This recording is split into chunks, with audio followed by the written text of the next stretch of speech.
ಬಂಧುಗಳೇ ನಮಸ್ಕಾರ, ಹೇಗಿದ್ದೀರಿ ಎಲ್ಲರೂ? ಬಂಧುಗಳೇ, ನಾವೆಲ್ಲರೂ ಕೂಡ ಇವತ್ತು ಸಂಕ್ರಾಂತಿ ಹಬ್ಬದ ಖುಷಿಯಲ್ಲಿದ್ದೇವೆ. ಆದರೆ ಹಬ್ಬದ ದಿನ ಒಂದಷ್ಟು ಮನೆಯಲ್ಲಿ ಇವತ್ತು ಸೂತಕದ ವಾತಾವರಣ ಮನೆ ಮಾಡಿದೆ. ಹಬ್ಬದ ದಿನವೇ ಇಂತಹ ದುಃಖಕರ ಸುದ್ದಿಯನ್ನು ಹೇಳೋದಕ್ಕೆ ಬಹಳ ಬೇಸರ ಆಗ್ತಿದೆ. ಆದರೆ ಈ ಸುದ್ದಿಯನ್ನು ನಿಮ್ಮ ಮುಂದೆ ಇಡಲೇಬೇಕಾಗಿದೆ. ಕಾರಣ ಈ ಸುದ್ದಿ ಒಂದಷ್ಟು ಜನರಿಗೆ ಪಾಠ ಆಗಲೇಬೇಕಾಗಿದೆ. ಬಂಧುಗಳೇ, ನಾವು ವೆಹಿಕಲ್ನಲ್ಲಿ ಓಡಾಡುವಂಥ ಸಂದರ್ಭದಲ್ಲಿ ಅದೆಷ್ಟೇ ಎಚ್ಚರಿಕೆಯಿಂದ ಇದ್ರೂ ಕೂಡ ಸಾಲದು. ಒಟ್ಟಾರೆಯಾಗಿ ಈ ಯಂತ್ರದ ಜೊತೆಗೆ ಏನಾದರೂ ಕೆಲಸವನ್ನ ಮಾಡ್ತಿದ್ದೀವಿ ಅಂದಾಗ ಅದೆಷ್ಟೇ ಹುಷಾರಾಗಿ ಇದ್ರೂ ಕೂಡ ಸಾಲದು. ಸ್ವಲ್ಪ ಎಡವಟ್ಟಾದರೂ ಕೂಡ ನಮ್ಮ ಪ್ರಾಣಕ್ಕೆ ನಾವೇ ಕುತ್ತನ್ನು ತಂದುಕೊಳ್ಬೇಕಾಗತ್ತೆ. ಅದರಲ್ಲೂ ಕೂಡ ಈ ವೆಹಿಕಲ್ ವಿಚಾರ, ಅದೆಷ್ಟೇ ಬುದ್ಧಿವಾದವನ್ನ ಹೇಳಿದ್ರೂ ಕೂಡ, ಪದೇ ಪದೇ ಎಚ್ಚರಿಸಿದ್ರೂ ಕೂಡ ಒಂದಷ್ಟು ಮಂದಿ ಈ ಆಲ್ಕೋಹಾಲ್ ಸೇವನೆ ಮಾಡಿ ಡ್ರೈವಿಂಗ್ ಮಾಡೋದು, ಅಥವಾ ಅತ್ಯಂತ ಬೇಜವಾಬ್ದಾರಿತನದಿಂದ ವೆಹಿಕಲ್ ಓಡಿಸೋದು, ವಿತೌಟ್ ಹೆಲ್ಮೆಟ್ ಬೈಕ್ನಲ್ಲಿ ರೈಡಿಂಗ್ ಮಾಡೋದಾಗಿರ್ಬೋದು, ಅಥವಾ 3 ಮಂದಿ 4 ಮಂದಿ 5 ಮಂದಿ ಒಂದೇ ಬೈಕ್ನಲ್ಲಿ ಕುತ್ಕೊಂಡು ಪ್ರಯಾಣ ಮಾಡೋದಾಗಿರ್ಬೋದು. ಇದರಿಂದ ಅವ್ರ ಪ್ರಾಣವನ್ನು ಕಳ್ಕೊಳ್ತಾರೆ. ಮತ್ತೊಂದು ಕಡೆಯಿಂದ ಅವರನ್ನೇ ನಂಬ್ಕೊಂಡಿರುವಂಥ ಕುಟುಂಬ ಅದು ಎಷ್ಟರ ಮಟ್ಟಿಗೆ ಸಫರ್ ಆಗುತ್ತೆ ಅಂತ ಹೇಳೋದಕ್ಕೆ ಸಾಧ್ಯ ಆಗೋದಿಲ್ಲ. ಯಾಕೆ ಈ ಮಾತನ್ನು ಹೇಳ್ತಾ ಇದ್ದೀನಿ ಅಂದರೆ, ಇವತ್ತು ಒಂದೇ ದಿನ ಸಂಕ್ರಾಂತಿ ಹಬ್ಬದ ದಿನ ಒಂದು ಕಡೆಯಿಂದ ನಾವೆಲ್ಲರೂ ಕೂಡ ಹಬ್ಬದ ಖುಷಿಯಲ್ಲಿದ್ದೇವೆ. ಆದರೆ ರಾಜ್ಯಾದ್ಯಂತ ಇವತ್ತು ಬರೋಬ್ಬರಿ 11 ಮಂದಿ ಈ ಅಪಘಾತದಿಂದಲೇ ಪ್ರಾಣವನ್ನು ಕಳ್ಕೊಂಡಿದ್ದಾರೆ. ಅಪಘಾತದಿಂದ ಪ್ರಾಣವನ್ನು ಕಳ್ಕೊಂಡಿದ್ದಾರೆ ಅಂದರೆ ನಮ್ಮ ತಪ್ಪಿನಿಂದಲೇ ನಾವು ಪ್ರಾಣವನ್ನು ಕಳ್ಕೊಂಡ ರೀತಿಯಲ್ಲಿ ಒಂದೊಂದೇ ಘಟನೆಯನ್ನು ಎಕ್ಸ್ಪ್ಲೇನ್ ಮಾಡ್ತಾ ಹೋಗ್ತೀನಿ. ಒಂದು ಘಟನೆಯಂತೂ ಚಾಮರಾಜನಗರ ಭಾಗದಲ್ಲಿ ನಡೆದಿರುವ ಘಟನೆ ನೋಡ್ತಾ ಇದ್ರೆ ನಮಗೆ ಅತ್ಯಂತ ಬೇಸರ ಆಗುತ್ತೆ. ಆ ದೃಶ್ಯವನ್ನು ನೋಡೋದಕ್ಕೆ ಸಾಧ್ಯ ಆಗೋದಿಲ್ಲ, ನಾನು ನಿಮ್ಮ ಮುಂದೆ ಇಡೋದಕ್ಕೂ ಕೂಡ ಸಾಧ್ಯ ಆಗೋದಿಲ್ಲ. 2 ಪುಟ್ಟ ಮಕ್ಕಳು ಪ್ರಾಣವನ್ನು ಕಳ್ಕೊಂಡು ಬಿಟ್ಟಿದ್ದಾರೆ. ಒಂದೇ ಕುಟುಂಬದ 4 ಬಲಿಯಾಗಿರುವಂಥ ಘಟನೆ ಈ ಭಾಗದಲ್ಲಿ ನಡೆದಿದ್ದು. ಅದೇನು ಅಂತ ಹೇಳ್ತಾ ಹೋಗ್ತೀನಿ ಕೇಳಿ. ಈ ಘಟನೆಯನ್ನು ನಿಮ್ಮ ಮುಂದೆ ಇಡೋದಕ್ಕೆ ಕಾರಣ, ಈ ಘಟನೆಯಿಂದ ನಾವು ಪಾಠ ಕಲಿಯಲೇಬೇಕಾಗಿದೆ. ಅಂತಹ ಎಡವಟ್ಟು ಇಲ್ಲಾಗಿದೆ. ಬಂಧುಗಳೇ, ಅವರೆಲ್ಲರೂ ಕೂಡ ಒಂದೇ ಕುಟುಂಬದವರು. ಚಾಮರಾಜನಗರ ಜಿಲ್ಲೆಯ ಕೊಳ್ಳೇಗಾಲ ಭಾಗದವರು. ಅವರು ಸಂತೋಷ್ ಅಂತ 32 ವರ್ಷ, ಸೌಮ್ಯ ಅಂತ 27 ವರ್ಷ ಬದುಕಿ ಬಾಳಬೇಕಾದಂಥ ವಯಸ್ಸು. ಅವರ ಮಕ್ಕಳು ನಿತ್ಯ ಸಾಕ್ಷಿ ಅಂತ 4 ವರ್ಷದ ಮಗು, ಅಭಿ ಅಂತ 9 ವರ್ಷದ ಹುಡುಗ. ಇವರೆಲ್ಲರೂ ಸಂಕ್ರಾಂತಿ ಹಬ್ಬದ ಪ್ರಯುಕ್ತ ಬಟ್ಟೆ ತಗೊಂಡು ಅದಾದ ಬಳಿಕ ಸಫಾರಿಗೆ ಅಂತ ಹೋಗ್ತಾ ಇದ್ದಂಥವ್ರು. ಬಹಳ ಖುಷಿಯಾಗಿ ಇಡೀ ಕುಟುಂಬ ಒಂದೇ ಬೈಕ್ನಲ್ಲಿ ಹೋಗ್ತಾ ಇದ್ರು.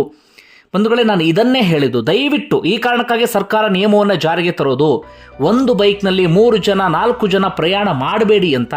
ಆದರೆ ಏನು ಮಾಡೋದು, ಒಂದಷ್ಟು ಭಾಗದಲ್ಲಿ ತೀರಾ ಅನಿವಾರ್ಯ ಆಗಿರುತ್ತೆ ಅವರಿಗೆ. ಬೇರೆ ಕಡೆ ಅಂದರೆ ಬೇರೆ ವೆಹಿಕಲ್ಸ್ಗಳಲ್ಲಿ ಹೋದರೆ ಸುಮ್ಮನೆ ದುಡ್ಡು ವೇಸ್ಟ್ ಎನ್ನುವ ಕಾರಣಕ್ಕಾಗಿ ಒಂದೇ ಬೈಕ್ನಲ್ಲಿ ಹೋಗ್ತಾರೆ. ಆದರೆ ಈ ರೀತಿಯಾಗಿ ಹೋಗೋದ್ರಿಂದ ಎಷ್ಟೆಲ್ಲ ಎಡವಟ್ಟಾಗುತ್ತೆ ಅನ್ನೋದಕ್ಕೆ ಈ ಘಟನೆಯ ಸಾಕ್ಷಿ ನೋಡಿ. ಚಿಕ್ಕ ಮಕ್ಕಳಾಗಿರಬಹುದು, ದೊಡ್ಡವರಾಗಿರಬಹುದು, ದಯವಿಟ್ಟು ಒಂದು ಬೈಕ್ನಲ್ಲಿ 3 ಜನ 4 ಜನ ಪ್ರಯಾಣ ಮಾಡೋದಕ್ಕೆ ಹೋಗಬೇಡಿ. ಒಬ್ಬರೋ ಇಬ್ಬರೋ ಇದ್ದರೆ ನಿಮ್ಮ ಬೈಕ್ ನಿಮ್ಮ ಕಂಟ್ರೋಲ್ನಲ್ಲಿ ಇರುತ್ತೆ. ಯಾವ ಸಂದರ್ಭದಲ್ಲಿ ಹೇಗೆ ಬೇಕಾದರೂ ಕಂಟ್ರೋಲ್ ಮಾಡಬಹುದು. ಈ 3ಕ್ಕಿಂತ ಜಾಸ್ತಿ ಆಗಿಬಿಡ್ತು ಅಂತ ಇಟ್ಕೊಳ್ಳಿ, ಮಕ್ಕಳಾಗಲಿ ದೊಡ್ಡವರೇ ಆಗಲಿ, ಬೈಕ್ ಕಂಟ್ರೋಲ್ಗೆ ಸಿಗೋದಿಲ್ಲ. ಆಗಲೇ ಇಂಥ ಅಪಘಾತ ಆಗುವಂಥ ಸಾಧ್ಯತೆಗಳಿರುತ್ತೆ. ಇಲ್ಲೂ ಕೂಡ ಹಾಗೆ ಆಗಿದೆ. ಇವರೆಲ್ಲರೂ ಕೂಡ ಬೈಕ್ನಲ್ಲಿ ಹೋಗ್ತಾ ಇದ್ರು. ಆ ಕಡೆಯಿಂದ ಈ ಭತ್ತದ ಕಟಾವು ಮಾಡುವಂಥ ಯಂತ್ರದ ಲಾರಿ ಬರ್ತಾ ಇರುತ್ತೆ. ಅಂದರೆ ಲಾರಿ ಒಳಗಡೆ ಆ ದೊಡ್ಡ ಯಂತ್ರವನ್ನು ಹಾಕೊಂಡು ಬರ್ತಿರ್ತಾರೆ. ಲಾರಿಯ ಚಾಲಕ ಆಲ್ಕೋಹಾಲನ್ನು ಸೇವನೆ ಮಾಡಿಬಿಟ್ಟಿದ್ರಂತೆ. ಮುಂದೆನೇ ಒಂದು ಕಡೆ ಆಕ್ಸಿಡೆಂಟ್ ಆಗಬೇಕಿತ್ತು ಯಾವುದೋ ಒಂದು ಬೈಕಿಗೆ, ಅದು ಜಸ್ಟ್ ಮಿಸ್ ಆಗಿದೆ. ಅದೇ ರೀತಿಯಾಗಿ ಭತ್ತದ ಕಟಾವು ಮಾಡುವಂಥ ಯಂತ್ರದ ಲಾರಿ ಸೀದಾ ಬರ್ತಾ ಇದೆ. ಈ ಕಡೆಯಿಂದ ಬೈಕ್ ಕೂಡ ಬರ್ತಾ ಇದೆ. ಬರುವಂಥ ಸಂದರ್ಭದಲ್ಲಿ ಭತ್ತದ ಕಟಾವು ಮಾಡುವಂಥ ಯಂತ್ರದ ಲಾರಿ ಕಂಪ್ಲೀಟ್ ರೋಡನ್ನು ಆಕ್ರಮಿಸಿಕೊಂಡಂಥ ಕಾರಣಕ್ಕಾಗಿ ಈ ಬೈಕ್ನಲ್ಲಿ ಬರ್ತಿದ್ದ ಈ ಕುಟುಂಬಕ್ಕೆ, ರೈಡ್ ಮಾಡ್ತಿದ್ದಂಥ ಮನೆಯ ಯಜಮಾನ ಸಂತೋಷ್ಗೆ ಬೈಕ್ ಕಂಟ್ರೋಲ್ ತಪ್ಪಿ ಬಿಡುತ್ತೆ. ನಾನು ಆಗಲೇ ಹೇಳಿದಾಗೆ ಒಬ್ಬರೋ ಇಬ್ಬರೋ ಇದ್ದರೆ ಕಂಟ್ರೋಲ್ ಮಾಡಬಹುದಿತ್ತೇನೋ. 4 ಜನ ಇದ್ದರು, ಅದರಲ್ಲೂ ಕೂಡ ಮಕ್ಕಳಿದ್ದಂಥ ಸಂದರ್ಭದಲ್ಲಿ ಕಂಟ್ರೋಲ್ ಮಾಡೋದು ಬಹಳ ಕಷ್ಟ ಆಗಿಬಿಡುತ್ತೆ. ಇಲ್ಲೂ ಕೂಡ ಹಾಗೆ ಆಗಿದೆ, ಕಂಟ್ರೋಲಿಗೆ ಸಿಕ್ಕೇ ಇಲ್ಲ. ಸೀದಾ ಭತ್ತದ ಕಟಾವು ಮಾಡುವಂಥ ಯಂತ್ರಕ್ಕೆ ಬೈಕ್ ಕೂಡ ಡಿಕ್ಕಿ ಹೊಡೆದು ಬಿಟ್ಟಿದೆ.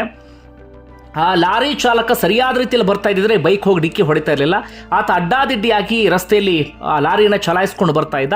ಈ ಬೈಕ್ ಡಿಕ್ಕಿ ಹೊಡೆದು ಬಿಟ್ಟಿದೆ. ಇನ್ನೂ ದುರದೃಷ್ಟಕರ ಸಂಗತಿ ಅಂದರೆ, ಆ ಲಾರಿ ಚಾಲಕನಿಗೆ ನಾನು ಆಕ್ಸಿಡೆಂಟ್ ಮಾಡಿದ್ದೇನೆ, ನನ್ನ ಈ ಲಾರಿಗೆ ಒಂದು ಬೈಕ್ ಸಿಕ್ಕಾಕೊಂಡು ಬಿಟ್ಟಿದೆ ಅನ್ನೋದು ಗಮನಕ್ಕೆ ಬಂದಿಲ್ಲ. ಹೆಚ್ಚು ಕಡಿಮೆ 30ರಿಂದ 50 ಮೀಟರ್ಗಳ ಕಾಲ ಬೈಕನ್ನು ಸೀದಾ ಎಳ್ಕೊಂಡು ಹೋಗಿದ್ದಾನೆ. ಅದಾದ ಬಳಿಕ ಸುತ್ತಮುತ್ತ ಬರ್ತಿದ್ದಂಥ ಸವಾರು ಜೋರಾಗಿ ಕಿರ್ಚ್ಕೊಳ್ತಾರಂತೆ, ಅಲ್ಲಿ ನಿನಗೆ ಆಕ್ಸಿಡೆಂಟ್ ಆಗಿದೆ, ನಿಲ್ಲಿಸು ಗಾಡಿನ ಅಂತ ಹೇಳಿ. ಆತ ಗಾಡಿ ನಿಲ್ಲಿಸಿ ಅಲ್ಲಿಂದ ಎಸ್ಕೇಪ್ ಆಗಿ ಬಿಟ್ಟಿದ್ದಾನೆ. ಈ ಕುಟುಂಬದಲ್ಲಿ 3 ಅಲ್ಲೇ ಪ್ರಾಣ ಕಳ್ಕೊಂಡ್ರು. ಇನ್ನು ಅಭಿ ಅಂತ 9 ವರ್ಷದ ಹುಡುಗ, ಆತನ ಕೊಳ್ಳೇಗಾಲದ ಆಸ್ಪತ್ರೆಗೆ ದಾಖಲಿಸಿದ್ರು. ಆದರೆ ಆತನು ಕೂಡ ಬದುಕಿಲ್ಲ. ಇವರೆಲ್ಲರೂ ಕೂಡ ಕೊಳ್ಳೇಗಾಲದ ಪಾಳ್ಯ ಎನ್ನುವಂಥ ಗ್ರಾಮದವರು. ನೋಡಿ, ಸಂಕ್ರಾಂತಿ ಹಬ್ಬದ ದಿನ ಖುಷಿಯಾಗಿ ಹೋಗ್ತಾ ಇದ್ದಂಥವ್ರು ಒಂದೇ ಕುಟುಂಬದವ್ರು 4 ಬಲಿಯಾಗಿಬಿಟ್ಟಿದ್ದಾರೆ. ಆ ಕುಟುಂಬದ ಆಕ್ರಂದನವನ್ನು ನೋಡೋದಕ್ಕೆ ಸಾಧ್ಯ ಆಗ್ತಿಲ್ಲ. ಕುಟುಂಬವನ್ನು ಕಳ್ಕೊಂಡ್ರೆ ಅವ್ರ ಪರಿಸ್ಥಿತಿ ಹೇಗಾಗ್ಬಿಡ ಹೇಳಿ. ಈ ಕಾರಣಕ್ಕಾಗಿ ಹೇಳಿದ್ದು, ದಯವಿಟ್ಟು ಇಂಥ ಎಡವಟ್ಟನ್ನು ಮಾಡೋದಕ್ಕೆ ಹೋಗಬೇಡಿ. ಇಲ್ಲಿ ಮೊದಲ ಎಡವಟ್ಟಂದರೆ ಆ ಲಾರಿ ಚಾಲಕ ಆಲ್ಕೋಹಾಲ್ ಸೇವನೆ ಮಾಡ್ಕೊಂಡು ಬರ್ತಾ ಇದ್ದಿದ್ದು. ದಯವಿಟ್ಟು ಕುಡಿದು ಅಂದರೆ ಎಣ್ಣೆ ಹೊಡೆದು, ಲೋಕಲ್ ಭಾಷೆಯಲ್ಲಿ ಹೇಳಬೇಕಂದ್ರೆ ಎಣ್ಣೆ ಹೊಡೆದು ನೀವು ಗಾಡಿಯನ್ನು ಚಲಾಯಿಸೋಕೆ ಹೋಗಲೇಬೇಡಿ. ಮತ್ತಿನಲ್ಲಿ ಇದ್ದಂಥ ಸಂದರ್ಭದಲ್ಲಿ ನಾವು ಎಂಥ ಒಳ್ಳೆ ಡ್ರೈವರ್ ಆದರೂ ಕೂಡ ಏನಾಗ್ತಿದೆ, ಹೇಗೆ ಗಾಡಿ ತಗೊಂಡು ಹೋಗ್ತಾ ಇದ್ದೀವಿ ಯಾವುದೂ ಕೂಡ ನಮ್ಮ ಗಮನಕ್ಕೆ ಬರೋದಿಲ್ಲ. ಆಗ ಇಂತಹ ಎಡವಟ್ಟೆಲ್ಲವೂ ಕೂಡ ಆಗುವಂಥ ಸಾಧ್ಯತೆ ಇರುತ್ತೆ. ಇಲ್ಲೂ ಕೂಡ ಆಗಿದ್ದದೆ. ಮತ್ತೊಂದು ಕಡೆಯಿಂದ ಈ ಫ್ಯಾಮಿಲಿ ಒಂದೇ ಬೈಕ್ನಲ್ಲಿ 4 ಜನ ಹೋಗ್ತಾ ಇದ್ರು. ಇದು ಕೂಡ ಒಂದು ದೊಡ್ಡ ತಪ್ಪು ಅಂದರೂ ಕೂಡ ತಪ್ಪಾಗಲಿಕ್ಕಿಲ್ಲ. ಇದು ಒಂದು ಘಟನೆ ಆಯಿತಾ. ಇನ್ನೊಂದು ಘಟನೆ ಹೇಳ್ತೀನಿ ನೋಡಿ, ಸಾವು ಯಾವ್ಯಾವ ರೂಪದಲ್ಲಿ ಬರುತ್ತೆ ಅಂತ. ಅದು ಕೂಡ ಇವತ್ತೇ ಆಗಿದ್ದು. ಈ ಶಿರಾ ಭಾಗದಲ್ಲಿ, ಶಿರಾದ ಈ ಕುಂಟೇಗೌಡನ ಹಳ್ಳಿ ಗೇಟ್ ಬಳಿ ನಡೆದಿರುವಂತಹ ಘಟನೆ. ಈ ಬೆಂಗಳೂರಿನ ಆವಲಹಳ್ಳಿಯ ಮಹೇಶ್ ಅಂತ 38 ವರ್ಷ, ಅವ್ರ ಜೊತೆಗೆ ಇನ್ನೊಬ್ಬರು ಇದ್ರು. ಅವರಿಬ್ಬರು ಕೂಡ ಕಾರ್ನಲ್ಲಿ ಬರ್ತಿರ್ತಾರೆ ಈ ಬೆಂಗಳೂರಿಂದ ಶಿರಾ ಕಡೆಗೆ. ಕಾರ್ ಪಂಚರ್ ಆಗುತ್ತೆ. ಈ ಕಾರಿನ ಟೈರನ್ನು ಬದಲಿಸಬೇಕು ಅಂಥೇಳಿ ರಸ್ತೆ ಬದಿ ಕೂತ್ಕೊಂಡು ಕಾರಿನ ಟೈರನ್ನು ಚೇಂಜ್ ಮಾಡ್ತಿರ್ತಾರೆ.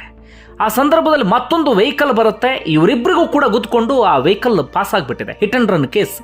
ಇಬ್ಬರು ಕೂಡ ಸ್ಥಳದಲ್ಲಿ ಪ್ರಾಣ ಕಳ್ಕೊಂಡು ಬಿಟ್ಟಿದ್ದಾರೆ. ಯಾರಿಗೆ ತಾನೇ ಈ ರೀತಿಯಾಗಿಯೂ ಕೂಡ ಸಾವು ಬರುತ್ತೆ ಅಂತ ಗೆಸ್ ಮಾಡೋದಕ್ಕಾಗುತ್ತೆ ಹೇಳಿ.